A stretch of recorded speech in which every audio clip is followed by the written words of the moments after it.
हाय माझ्या ताईंनो, सगळ्या जणी कशा तर तर आज एक रेसिपी बनवते मी. ते म्हणजे एकदम साधी सिंपल आहे. आपण नेहमीच बनवते ते म्हणजे साबुदाण्याची उसळ. आणि मी कशा प्रकारे साबुदाण्याची उसळ करते ते मी तुमच्यासोबत शेअर करते. आणि नंतर मग आज आरोचा बड्डे पण आहे. आणि आरोचा बड्डे कशा प्रकारे सेलिब्रेट होते, आरो म्हणजे आमच्या बाजून असते आरो, तो त्याचा बड्डे कशा प्रकारे सेलिब्रेट होते ते पण तुम्हाला मी दाखवते. चला तर आपण पहिल्यांदा करू साबुदाण्याची खिचडी आणि नंतर मग बड्डेचं पूर्ण सेलिब्रेशन आहे ना ते पण तुमच्यासोबत शेअर करते. चला तर साबुदाण्याच्या खिचडीसाठी शेंगदाणे भाजून घेतले आणि त्याच्यामध्ये 4-5 हिरव्या मिरच्या टाकल्या. शेंगदाण्यामध्ये माहीत आहे का ताईंनो, मिरच्या जर मिक्सरमधून काढल्या ना साबुदाण्याची खिचडी एवढी टेस्टी बनते ना. आणि आपण लाल तिखट जर टाकलं ना तर एवढं तिखट लागत नाही दाण्याला आणि साबुदाण्याला. आणि हे जर मिक्सरमधून काढलं ना आपण, एक नंबर खिचडी होते. तर अशा प्रकारे हे शेंगदाण्याचं कूट काढलं मी, पाहू शकता आपण. हे बघा, हिरव्या मिरच्या टाकून थोडंसं जाडसर. आणि हा आहे साबुदाणा आणि एकदम मोकळा. हे बघा, मोकळा भिजला गेला, एकदम मोकळा मोकळा झाला. 3 घंटे झाले साबुदाणा भिजायला. आता करते मी उसळ. शेंगदाण्याचं कूट आहे ना, तर हे मी याच्यात सगळं टाकून देते. आणि चवीपुरतं मीठ पण याच्यातच टाकते.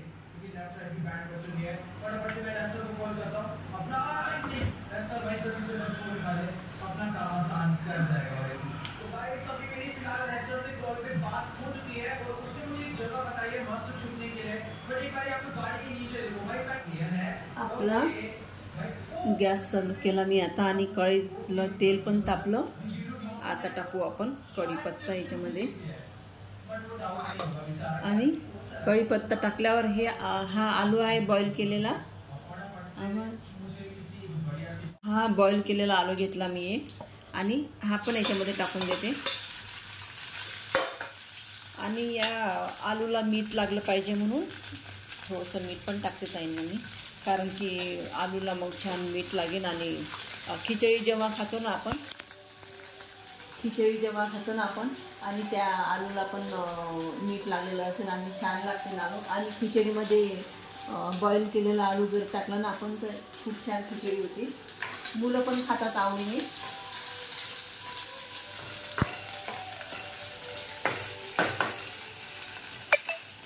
आता याच्यात मीठ पण टाकलं मी. हिरवी मिरची, मीठ टाकलं, हिरवी मिरची टाकली मिक्सरमधून काढून, शेंगदाणे आणि हे पण टाकून देते. आता एकदम इझी रेसिपी आहे ही साबुदाण्याची खिचडी, पण मी अशा पद्धतीने करते हिरवी मिरची टाकून. तुम्ही पण करून पहा, खूप टेस्टी लागते. हे सगळं मिक्स केलं मी, कारण की तिखट मीठ वगैरे सगळं लागलं या साबुदाण्याला. आता मी 5 मिनिट याच्यावर झाकण ठेवते आणि 5 मिनिटानंतर मग आपली खिचडी होते आता तयार.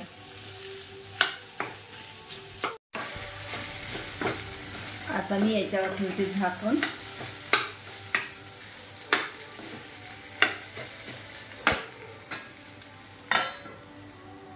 आणि खिचडी माहीत आहे का, आपल्याला केली की मुलांना पण करावी लागते, कारण की मुलांचा आवडीचा पदार्थ आहे हा साबुदाण्याची खिचडी.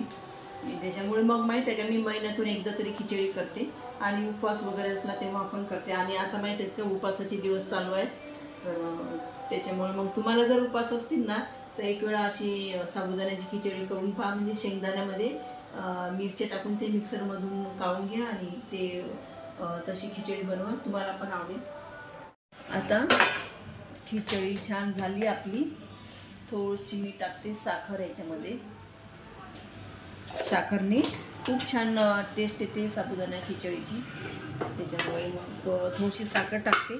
आणि निंबू माहीत आहे का, जेव्हा आपण उसळ खातो ना आपली साबुदाण्याची खिचडी, निंबू तेव्हा टाकते मी. आता माहीत आहे की हे साखर याच्यामध्ये गरम गरम आहे ना तर विरघळते, त्याच्यामुळे कसं दाताला अशी साखर माहिती आहे का अशी दाताखाली येत नाही. आता गरम आहे नाही तर साखर याच्यामध्ये विरघळते.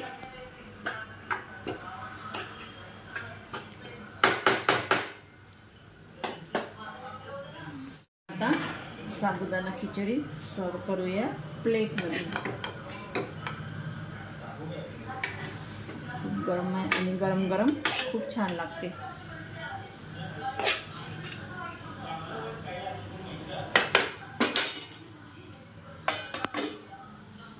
आणि हा याच्यामध्ये चमचा आणि लिंबू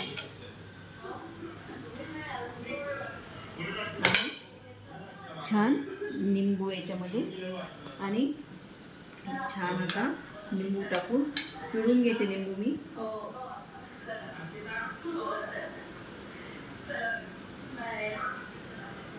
मस्तपैकी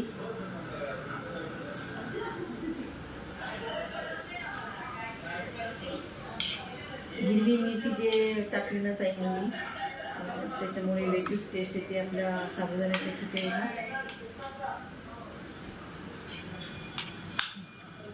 आता आपण तर आम्ही छान तयारी केली. आता चाललो आम्ही आरवच्या बड्डेला, तर तिथलं तुम्हाला दाखवते.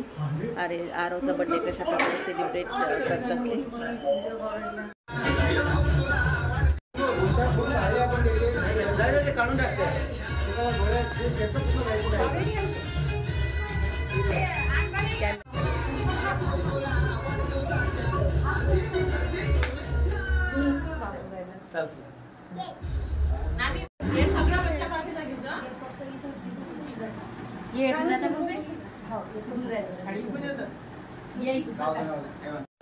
आरो इकडे पहा, आरो इकडे पहा.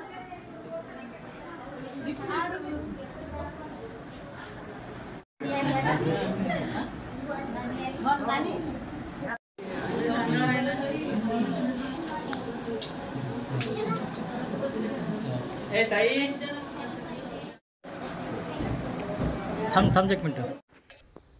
आणि आरवचा बड्डे होता ना तर त्या दिवशी एवढा खुश होता ना तो. प्रत्येक दिवशी म्हणजे 8-10 दिवसापासून सांगत होता की ताई माझ्या बड्डेला आता 8 डेज बाकी आहे, ताई माझ्या बड्डेला आता 7 डेज बाकी आहे. एवढी बड्डेची वाट पाहत होता ना. आणि तसंही लहान मुलं म्हटलं ना तर बड्डेचं खूपच क्रेज असते मुलांना. आणि एवढा खुश होता तो, खूपच खुश.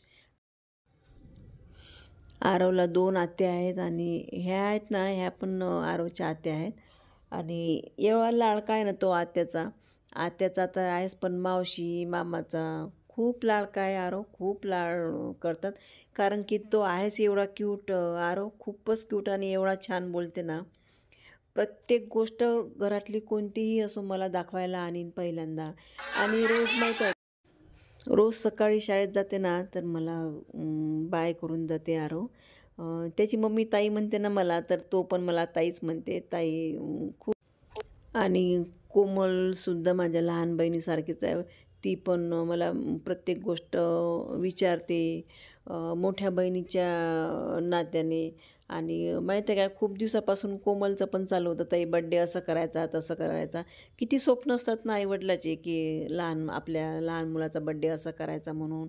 आणि मुलं खुश दिसले ना तर आईवडील पण खूप खुश होतात. आणि आपणच पाहू शकता तो आरव एवढा खुश आहे ना तर त्याच्या डबल टिबल त्याचे मम्मी पप्पा खुश आहेत त्याला पाहून. असं असते ताईंनो आईवडिलाचं.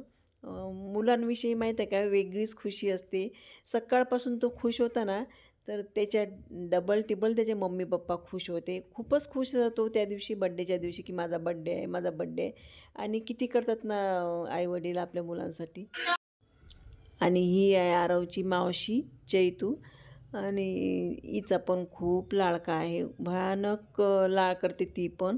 आणि तो पण तिच्यावर खूप प्रेम करते, मावशी मावशी करत असते नेहमी. तर आणि आरवला विश करायला खूप लोक होते, बरेचसे लोक होते. त्याचे नाना नानी, आत्या मामा, त्याचे लहान भाऊ त्याचे. आणि कोमलने पण छान तयारी केली होती, खूपच सुंदर दिसत होती कोमल.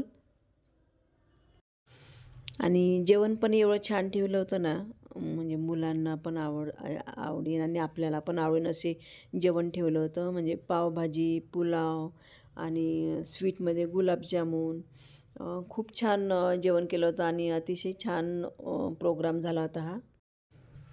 आणि सुरभी पावभाजी म्हटल्यानंतर आपण चांगल्या प्रकारे ओळखू शकता सुरभी पावभाजी किती छान असते.